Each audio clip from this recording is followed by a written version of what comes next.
أعوذ بالله من الشيطان الرجيم. بسم الله الرحمن الرحيم. إن الحمد لله نحمده ونستعينه ونستغفره ونتوب إليه ونعوذ بالله من شرور أنفسنا ومن سيئات أعمالنا من يهده الله فلا مضل له ومن يضلل فلا هادي له أشهد أن لا إله إلا الله وأن محمدا عبده ورسوله أما بعد فإن أصدق الحديث كتاب الله خير الهدى هدى محمد صلى الله عليه وسلم وشر الأمور محدثاتها وكل محدثة بدعة وكل بدعة ضلالة وكل ضلالة في النار يا حي يا قيوم برحمتك أستغيث أصلح لي شأني كله ولا تكلني إلى نفسي طرفة عين لا إله إلا أنت سبحانك إني كنت من الظالمين السلام عليكم ورحمة الله وبركاته. Apa khabar semua, sihat? Alhamdulillah, alhamdulillah, syukur kita kepada Allah Subhanahu wa taala di kesempatan ini Allah izinkan kita dapat lagi bertemu di Dewan Baitus Salam ini untuk kita mempelajari kalam Allah. Moga-moga kesungguhan kesanggupan ini Allah hitung sebagai amal saleh dan dengannya kita senantiasa berdoa dan berharap agar Allah satukan kita beramai-ramai di dalam Jannatil Firdausil A'la. Amin ya rabbal alamin. Maka di kala ini saya terlihat pada wajah-wajah yang baru hadir dan juga baru menyertai ahlan wa marhaban, dan inilah yang disebutkan oleh Nabi sallallahu alaihi wasallam, fa idza wajaduhum faqulu lahum marhaban bi wasiyyati Rasulillah sallallahu alaihi wasallam. Saat engkau mendapatkan ada orang-orang yang ingin mempelajari dan mendekatkan diri kepada Allah, sebutkanlah ucapan ini kepada mereka, marhaban bi wasiyyati Rasulillah sallallahu alaihi wasallam. Selamat datang kepada pemegang-pemegang wasiat Nabi sallallahu alaihi wasallam. Jadi kehadiran kita bukan setakat untuk mempelajari huruf hijaiyah dan juga pembacaan Al-Quran, tapi sebenarnya kita sedang memegang wasiat Nabi sallallahu alaihi wasallam untuk kita sampaikan pada yang lainnya. Sebab itu Nabi sebut khairukum man ta'allamal Quran wa 'allamah. Dalam ramai-ramai kalian yang terbaik mereka yang belajar Quran, mereka yang mengajarkan Quran. Jadi azamnya bukan hanya untuk pandaikan diri, tapi kalau boleh pandaikan umat manusia yang lainnya. Amin ya rabbal alamin. Baik, insya-Allah tanpa buang masa terus kita kepada Iqra kita yang pertama pada muka surat yang ke-32 ataupun muka surat yang terakhir, untuk kita lakukan pemanasan lidah dengan menyebutkan urutan huruf hijaiyah. Kita dah habis kan syarah alif sampai ya? Dah kan? Jadi insya-Allah kita hanya sebut sekali imbas, kemudian kita pergi kepada Iqra yang pertama. Jadi saya sebutkan, kita ikut bersama-sama. Sebelum itu, mata kita cuba lihat kepada huruf-huruf yang ada baris, bukan huruf yang satu, tapi huruf-huruf yang diejakan. Jom sebut sama-sama.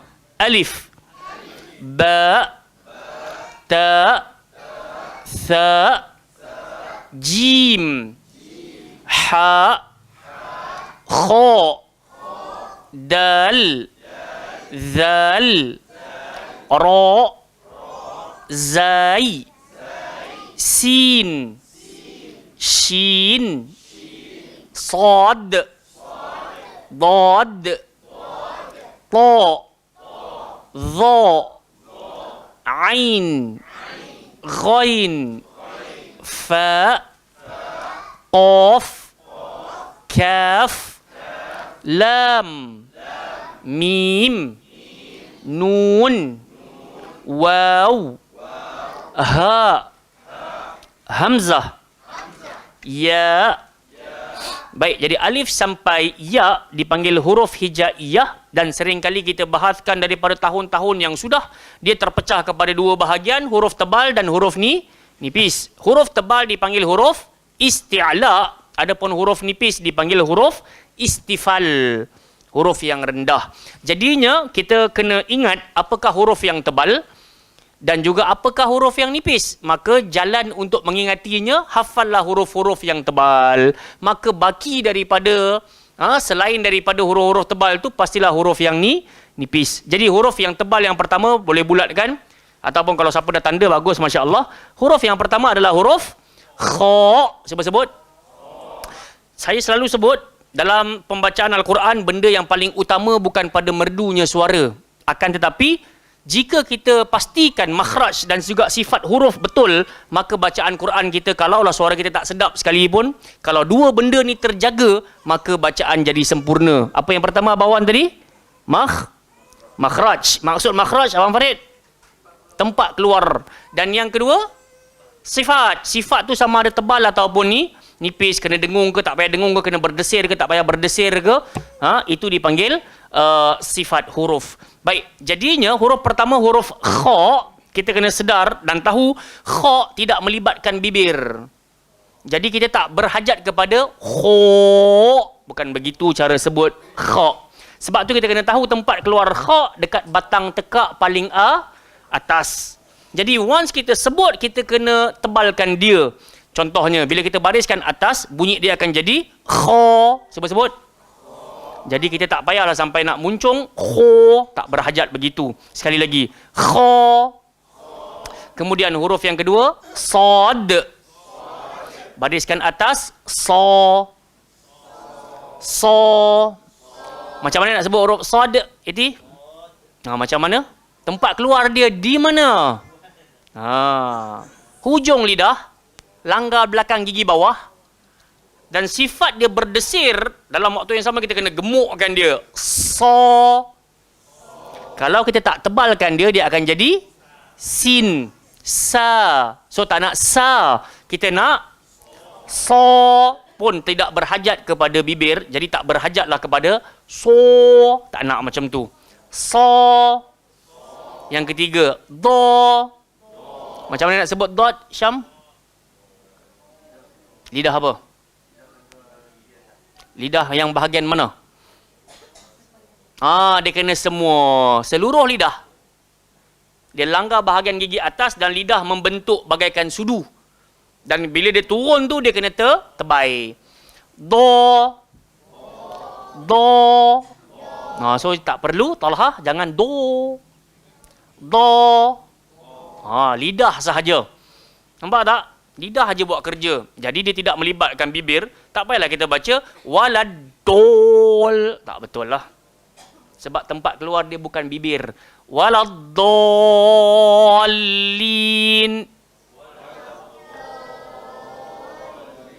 Boleh tak? Jadi dia tak berhajat juga kepada bibir.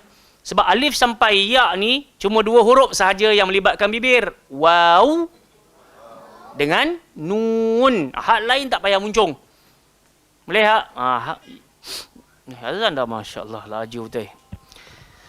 Taib. Jadi tadi huruf yang ke-4 Dad. So kita pergi huruf yang kelima, Ta. Bila kita bariskan dia, kita jadi Ta. So macam mana nak sebut Ta, Wan? Betul, hujung lidah, langgar gigi atas. Dan sifat dia kena gemuk. Kalau tak gemuk jadi huruf ta. Kita bukan nak ta, kita nak ta. Sebut. Jadi bila kita bariskan atas, bunyi dia ta. Sebut. Dan dia bukan kat hidung. Jangan naik ta. Tak betul. Dia kena bawah. Ta. Sirata. Kadang-kadang ada orang dia naik sirata. Tak betul. Jangan naik ke atas. Dia banyak ke bawah. Baik, kemudian gigit lidah dan tebalkan dha. Ataupun huruf dia dieja dengan dha. So dia mati dengan hamzah. Boleh? Kemudian yang terakhir, second last, ghain. Jadi bila kita bariskan atas, bunyi dia adalah gha. So masih tidak melibatkan bibir. Ghain keluar dekat mana, Syahir? Batang tekak paling atas. Itu tempat keluar macam kita nak buang kahak tu. Tapi once kita nak sebut tu, kita kena gemukkan dan tebalkan bunyinya. Ra. So tak melibatkan bibir, tak payah ro, tak nak ra. Dan yang terakhir, qaf. Jadi qaf keluar dekat mana, Sri? Dekat pangkal lidah. Kalau ini kita panggil hujung lidah, maka qaf keluar dekat belakang sekali, dia panggil pangkal lidah.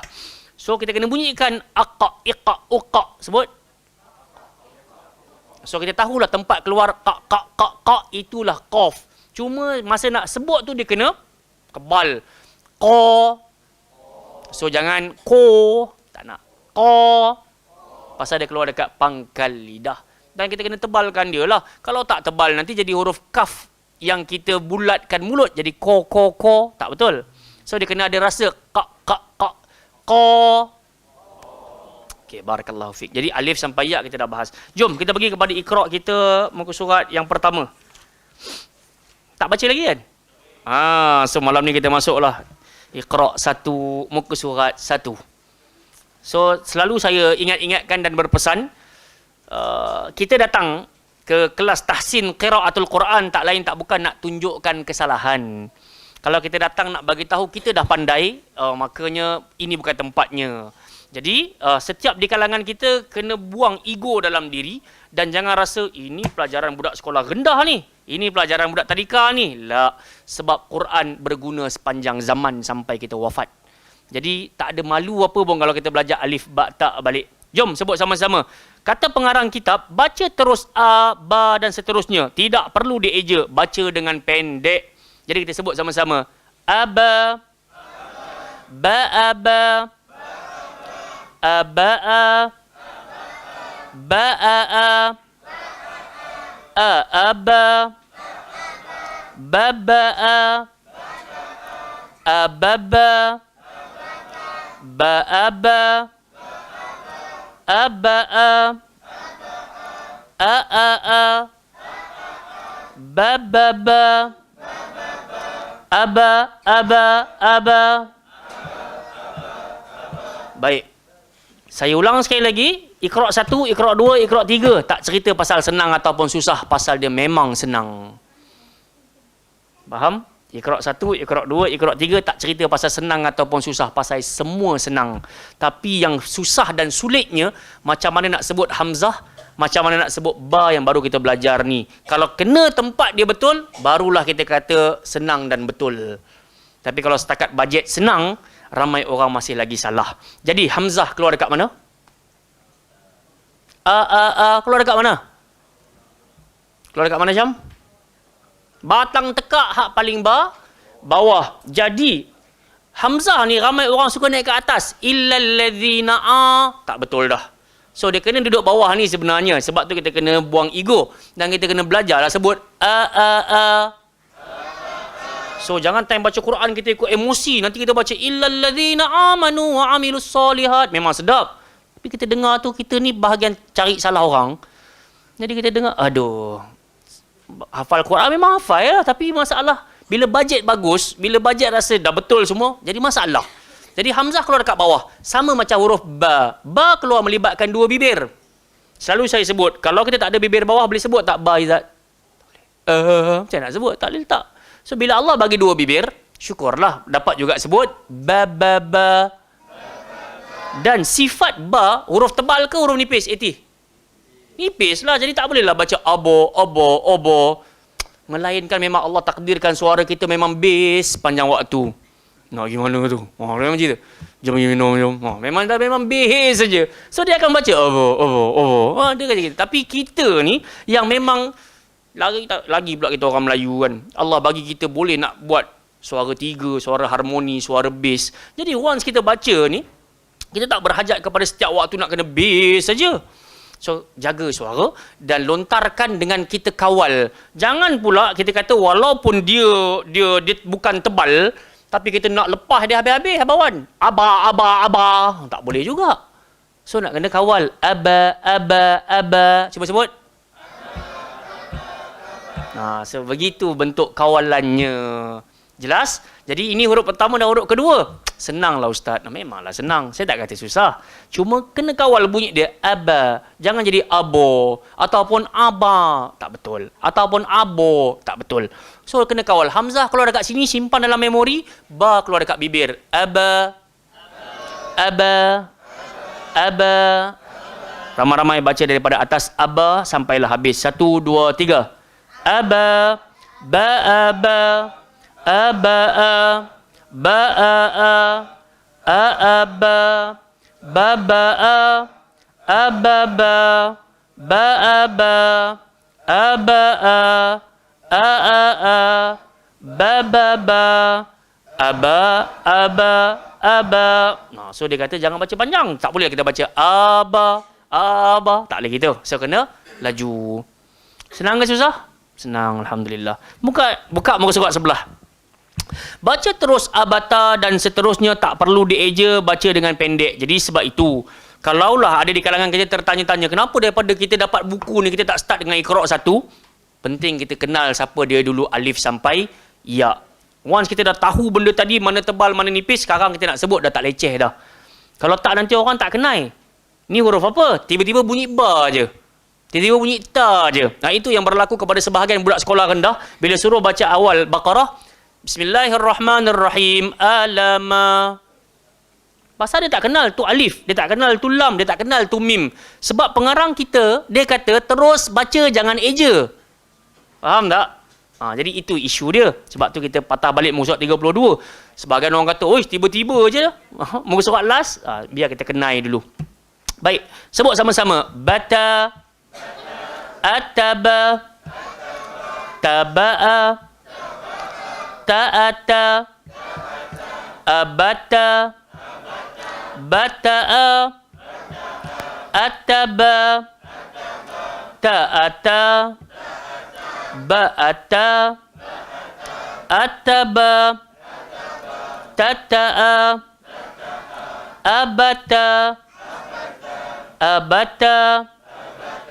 Baik, jadi sekarang kita masuk huruf yang ketiga. Tadi kita dah kenal hamzah keluar dekat bawah tekak. Ba melibatkan dua bibir. Sekarang kita nak tahu ta keluar dekat mana? Hujung lidah. Langgar belakang gigi A, atas. Jangan langgar le langit. Abata, abata. Tak boleh. Langgar belakang gigi. Dan sifat dia kena ni, nipis. Ta, ta, ta. Cuba sebut. Ta, ta, ta. Ta, ta, ta. Okey. Ramai-ramai. Bata sampai habis. 1, 2, 3.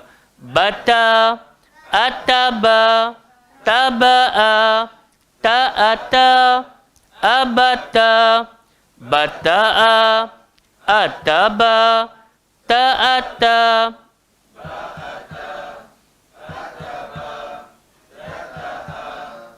abata, abata. Okey, barakallahu fikum.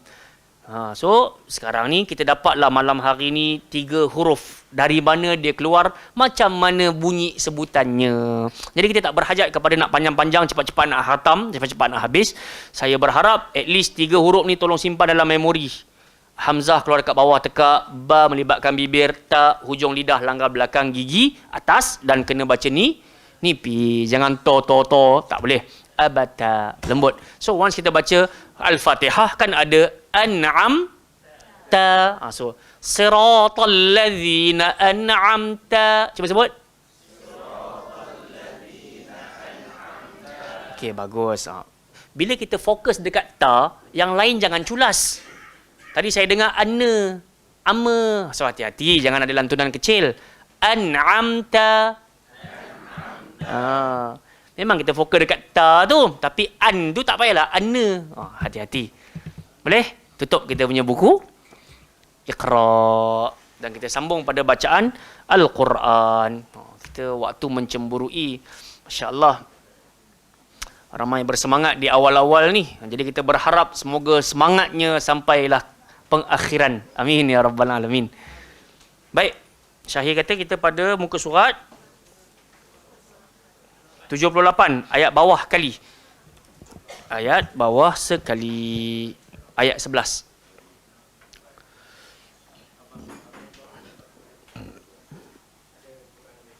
Ada Quran lebih ke? Oh, belakang rak.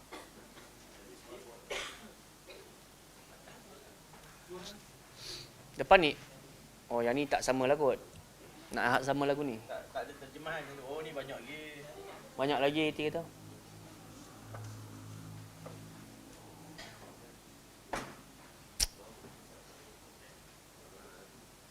Oh.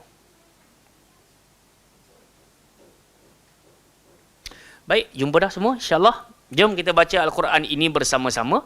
Dalam waktu yang sama, pesanan guru saya kepada saya dan pesanan saya kepada kita semua, bacalah Quran ini dengan hati, jangan baca dengan nafsu. Ingat keutamaan kita untuk menjaga 2 hal, iaitu makhraj sifat huruf. Dalam keadaan yang sama kita dituntut untuk membacanya dengan tajwid. So inilah dia waktunya kita baca bersama-sama. A'udzu billahi minasy syaithanir rajim.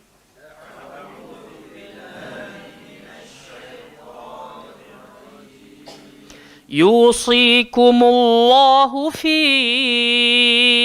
auladikum.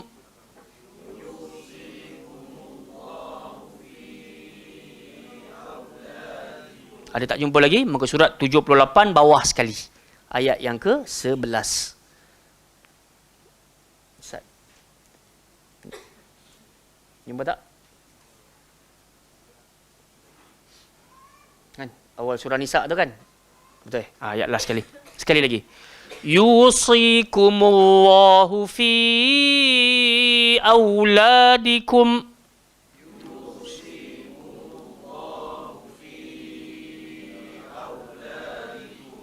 للذكر مثل حظ الأنثيين.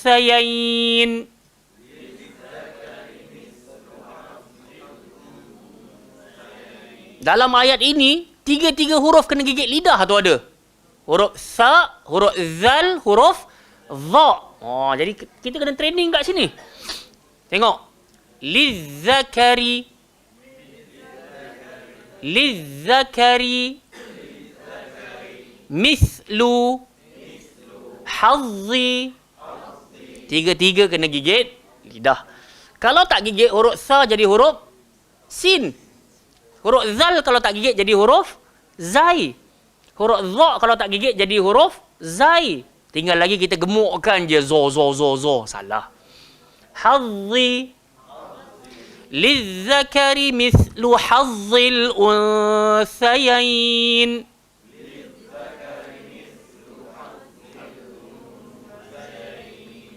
فَإِن كُنَّ نِسَاءً فَوْقَ اثْنَتَيْنِ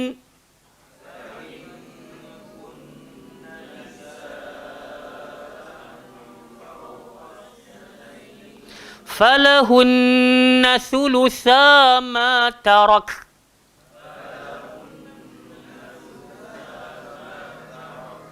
Kaf tu dia huruf hamas, maka kena bunyi angin sikit. Tarak. Jangan tarok sahaja. Ataupun taroka. Kalau taroka jadi qalqalah. So tak nak qalqalah. Tarak. Bagus. Sekali lagi. Falahunna thulutha ma tarak.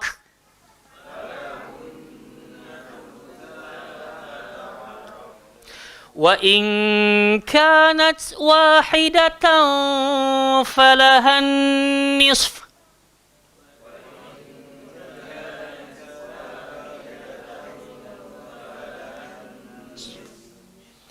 Susah ke senang yang ni? Sikitlah pasal sad. Hujung lidah langgar belakang gigi bawah. Waktu nak waqaf, gigi arnab kena duduk kat atas bibir bawah. So kalau kita fokus kat situ, dia akan jadi susah lah. Tapi sebenarnya dianjurkan kepada kita bila baca Quran ni macam air mengalir je. Jangan terlalu fokus, nanti kita rasa berat. Quran diturunkan, Allah kata dekat Nabi, ma anzalna alaikal qur'ana litashqa. Kami tak turunkan Quran ke atas kau wahai Muhammad untuk buat kau semak. Tak ada. So sama juga dengan kita. Nisf. So at least sekurang-kurangnya fa tu kena keluar angin. Jangan nis. Salah. Nisf. Tapi kena laju. Nisf. Yang ni kena training lah. Betul tak? Siapa kata baca Quran senang? Kan? So kalau tak training, memang kita akan seronok sendiri kat rumah. Nis. Oh tak jadi. Nisf. Wa in kanat wahidatan falahan nisf.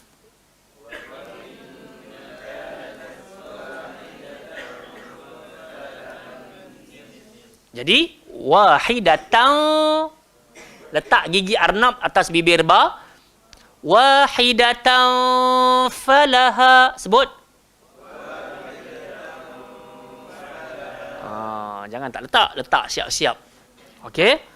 Wali abawaihi likulli wahidin minhumas sudus.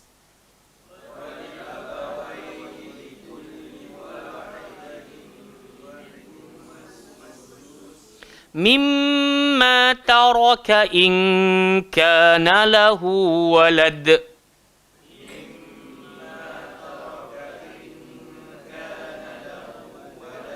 setiap orang baca sampai sini. Kita ada setengah jam ni lagi untuk tadabbur sama. Wan, silakan.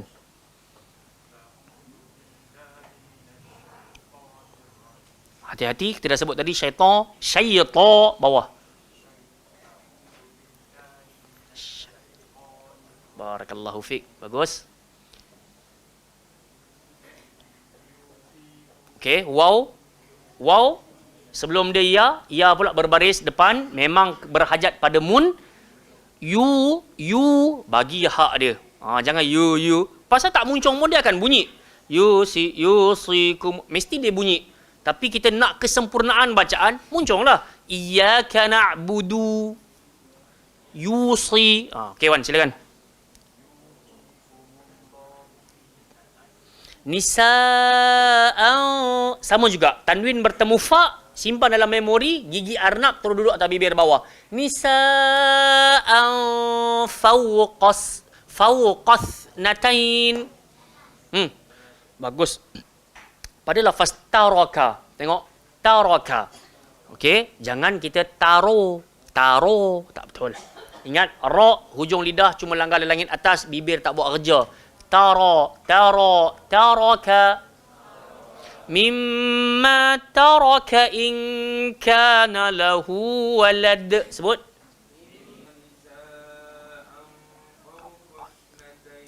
Okey. Fauqas. Gantikan rasa dekat belakang tekak ni, pangkal ni. Fauqas. Jangan fauqas je. Nanti jadi kaf.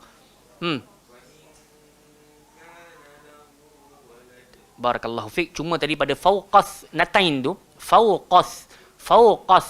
Jadi jangan gemukkan sa. So dia bukan fauqas. So dia kena lembut. Fauqas. Lembut je. Fauqas natain. Jangan bukan so. Dia bukan fauqas. Fauqas. Lembut je lah. Okey, silakan. Seri. Bagus. Cuma mat asli ni kita jangan lajak setengah pun. Mimma taraka. Laju je. Jangan mimma taraka. Faham tak? So mat asli ni dia 2 je. Jangan jadi 2,5 pun. Tapi okey je. Kalau lah dalam pertandingan pun tidaklah sampai potong markah. Cumanya jadi tak sedap lah bila kita terlajak setengah harakat pada mat. Tapi kalau pada dengung, kita lajak lebih tak jadi apa. Fa in kunna nisa'an fawqas natain. So jaga lebih 2, lebih 3, okey je. Barakallahu fiik. Silakan Kamal. Ada orang bakar ni kat bukhur. Sebab nampak tak berasa pun tapi ada bau . Okey. Barakallahu fiik. Tinggal lagi tadi pada yusikumullah. Lafzul jalalah bila 2 lam bertemu maka dia akan menghasilkan bunyi yang tebal. Sebab tu kita tak sebut Allah. Kita sebut Allah. Pun sama juga bunyi dia turun ke bawah, dia tak yusikumullah, dia tak bunyi macam tu. Yusikumullah. Dia tak naik yusikumullahu fi. So bunyi dia kena tebal ke bawah, bukan tebal naik atas kat hidung. Baik, silakan Syam. Okey, bagus. Semua tadi kenapa saya suruh lembut tu? Pasal tadi kalau dibiarkan dia jadi mimma, saya kata ma wa na, semua bawah aja. So kalau kita tak ada orang yang tegur, nanti dia akan jadi mimma. Tak betul. Mimma taraka, bukan taraka mimma. So dia kawal bunyi tu. Barakallahu fiik. Tapi lancar memang lancar lah. So kita nak pada ketepatan tu yang kecil-kecil tu nak kena touch up. Boleh?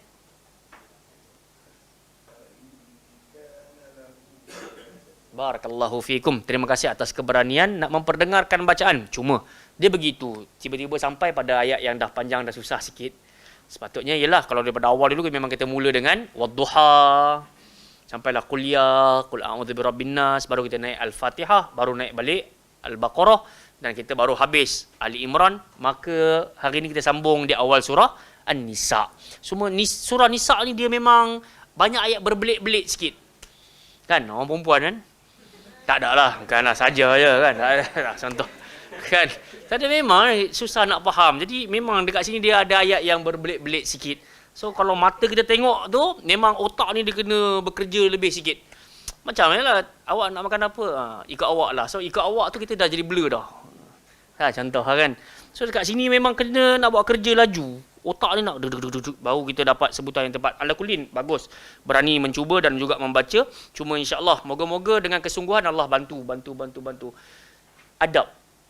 Dengar. Allah ajar Nabi SAW, Allah kata, "Fata'alallahul malikul haqq, wala ta'jal bil Qur'ani min qabli an yuqda ilaika wahyuh." Allah kata, wahai Muhammad, jangan tergesa-gesa nak pandai baca Quran ni. Tunggu sampai Jibril selesai baca, baru kau ikut. So kaedah dia pun kena macam tu. Kita jangan hari ni baru mai, tiba-tiba kita nak jadi qari terus. Ataupun bahasa paling mudah yang saya nak sampaikan, saat kita ditegur, tunggu sehingga teguran selesai, baru kita ikut balik yang sepatutnya kita bacakan. Boleh tak? Jangan bila kita baru tegur halfway tu, kita dah ikut dah. Benda tu yang Allah Ta'ala tegur pada Nabi SAW. So, nak Quran ni dia tak boleh kelang kabut. Dia kena tenang. Barakallahu fiqh. Silakan, Abang Wan.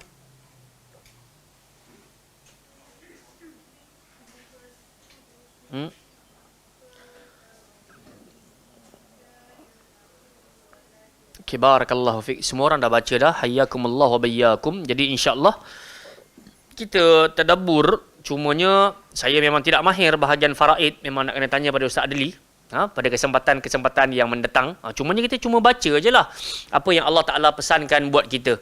Saya baca sekali imbas, kemudian kita ambil manfaat daripada pembacaan kita di malam hari ini.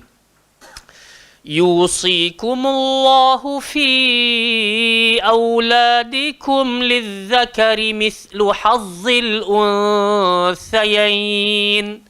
فإن كن نساء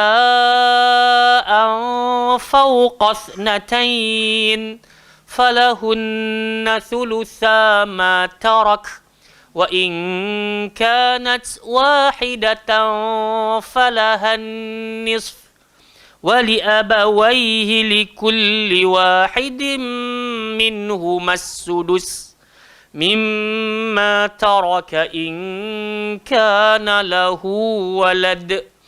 Jadi insya-Allah pada minggu hadapan kita akan sambung pada ayat yang berikutnya, fa illam yakul lahu walad. Adapun di malam hari ini Allah Azza wa Jalla nak ajarkan kepada kita bagaimana menggunakan harta dan apa yang Allah Taala nak pesan pada kita tentang harta. Sebab dalam kehidupan insan, di antara hal yang membahagiakan dia selain daripada sihat adalah berharta. Bersamaan dengan itu, antara kaya dengan sihat, mana lagi tinggi keutamaan? Sihat. Sebab itu Nabi sallallahu alaihi wasallam sebut la ba'sa bil ghina liman ittaqa. Tidak salah langsung kau nak jadi orang kaya, asalkan engkau bertakwalah kepada Allah. Dan di atas nikmat kaya tu ada satu lagi nikmat besar. Nabi kata nikmat sihat. Jadi sebab tu kalau kita banyak duit pun tapi tak sihat, tak jadi juga. Makanya satu lagi kewajipan yang berlaku ke atas kita selama mana nama kita hayawan, makhluk-makhluk yang diberikan kehidupan, mesti bertemu mati. Jadi Allah Ta'ala nak ajarkan kepada kita, makna katanya hidup pun berpahala, biarlah mati pun berpahala. Tapi mati ni bukan waktu beramal lagi dah. Maksudnya Allah nak ajarkan kepada kita, adakan perancangan sebelum engkau mati. Dan setelah engkau mati, biarlah orang hidup pula menguruskan perancangan tadi itu. Itu yang dipanggil wasiat. Jadi Allah kata, yusikumullahu fi auladikum. Allah telah pun mensyariatkan, dalam bahasa lain, mewajibkan ke atas kalian untuk membahagikan harta warisanmu kepada anak-anakmu. Jadi once kita mati, jemaah sekalian, kita ada harta, maka harta tersebut akan diberikan kepada anak-anak kita. Lizzakari mithlu hazzil unthayain. Untuk lelaki, kata Allah Subhanahu Wa Taala, dia akan dapat semisal yang dua perempuan dapat. So kita punya sahabat Safwan pun hebat dalam bab ni lah. Insurans takaful ni, hibah ni, boleh tanya kat dia lah, masya-Allah. Pembahagian tu. So Allah Subhanahu Wa Taala ajarkan kepada kita berkenaan dengan pembahagian harta untuk lelaki, dia setengah daripada ataupun dua kali wanita. Untuk dua wanita tu dapat kat seorang lelaki. Kenapa? Sebab keutamaan menjadi lelaki ni lebih besar dan utama. Nanti kita jumpa ayat 34, Allah kata ar-rijalu qawwamuna 'alan nisa. Orang lelaki itu lebih utama berbanding orang perempuan sebab bima faddalallahu ba'dahum 'ala ba', kerana Allah telah melebihkan mereka di atas sebahagian yang lain. Wa bima anfaqu min amwalihim, sebab lelaki ni biasanya dia ada duit, dia akan bagi nafkah kepada orang-orang tanggungan dia. Jadi sebab itu bila ada kematian, lelaki kena dapat lebih. Ini hukum yang Allah telah tentukan. Kalau kita tengok ayat last tu, Allah kata, ayat 11 ni juga, Allah kata faridatam minallah. Ini ketentuan yang Allah dah letak. Jangan sangkal-sangkal. Kenapa dia dapat lebih? Sedangkan dia tak jaga pun mak ayah waktu mak ayah sihat. Dia tak boleh. Faham tak? Benda tu berlaku tak? Kita anak perempuan ni, kita yang jaga mak sampai ayah wafat. Tiba-tiba abang dapat lebih. Mana aci? Dia bukan main aci tak aci. Faham tak? Dia pasal faridah, ketetapan Allah dah letak dah. So jadilah hamba Allah yang bertakwa. Sebab jemaah sekalian, wahai perempuan-perempuan yang baik, kalaulah kita dapat lebih sekalipun, sampai waktu kita pula akan mati. Bukan duit tu akan setia dengan kita pun. Jadi buat apa yang Allah Ta'ala suruh, langsung tak merugikan. Fa in kunna nisaan fawqa thnatain falahunna thulutsa ma tarak. Kalaulah ada anak perempuan tu lebih daripada 2 orang, maka dia akan dapat 1/3 setiap orang tu. Macam mana? So, saya tak tahulah. Kenalah nanti belajar tentang faraid. Wa in kanat wahidatan falahan nis. Kalau cuma ada seorang anak perempuan, dia dapat setengah daripada harta bapak dia tu. Kena tanyalah ustaz-ustaz yang lebih mahir, ataupun Wan boleh syarah ke nanti? Saya bagi mic ni dekat dia kan. Wali abawaihi likulli wahidin minhumas sudus. Apa kata Allah Subhanahu Wa Taala? Dan untuk kedua ibu bapa, wali abawaih. Faham tak? Kalau panggil abi, seorang. Kalau dipanggil abawain, mak ayah, 2 orang. Sebab tu Allah Ta'ala sebut wali abawaih. Untuk mak dan ayah, bahagian masing-masing 1/6 daripada harta yang dia tinggalkan. Itu pun jika yang meninggal mempunyai anak. Jika dia yang meninggal mempunyai anak. Wallahu ta'ala a'lam. So kita ada anak, anak kita ada cucu lah kan? Betul tak? Macam tu lah kaedah dia. Mak ayah, anak lelaki, anak perempuan. So 5 orang yang wajib dapat. Barakallahu fiqh. Saya jujur, saya memang tak mahir bahagian ni. Ala kullin, bila kita sampai, kita bacakan sahaja. Semoga jikalah tercetus dalam kepala kita nak lebih mendalam, maka kena masuk kelas lah. Barakallahu fiikum. Moga-moga ada kebaikan atas pertemuan pada malam hari ini. Bukan setakat Allah buat baik dengan kita, Allah izinkan kita datang ke majlis ilmu, Allah bagi kita belajar alif bata, Allah bagi kita baca Quran, Allah bagi kita dapat sedikit kefahaman daripada apa yang kita baca pada malam hari ini. Moga-moga kebaikan terus menerus sampai kita ke dalam syurganya. Amin ya rabbal alamin. Subhanakallahumma wa bihamdika asyhadu an la ilaha illa anta astaghfiruka wa atubu ilaik. Wa sallallahu ala nabiyyina Muhammad ala alihi wasahbihi wa baraka wa sallam. Assalamualaikum warahmatullahi wabarakatuh.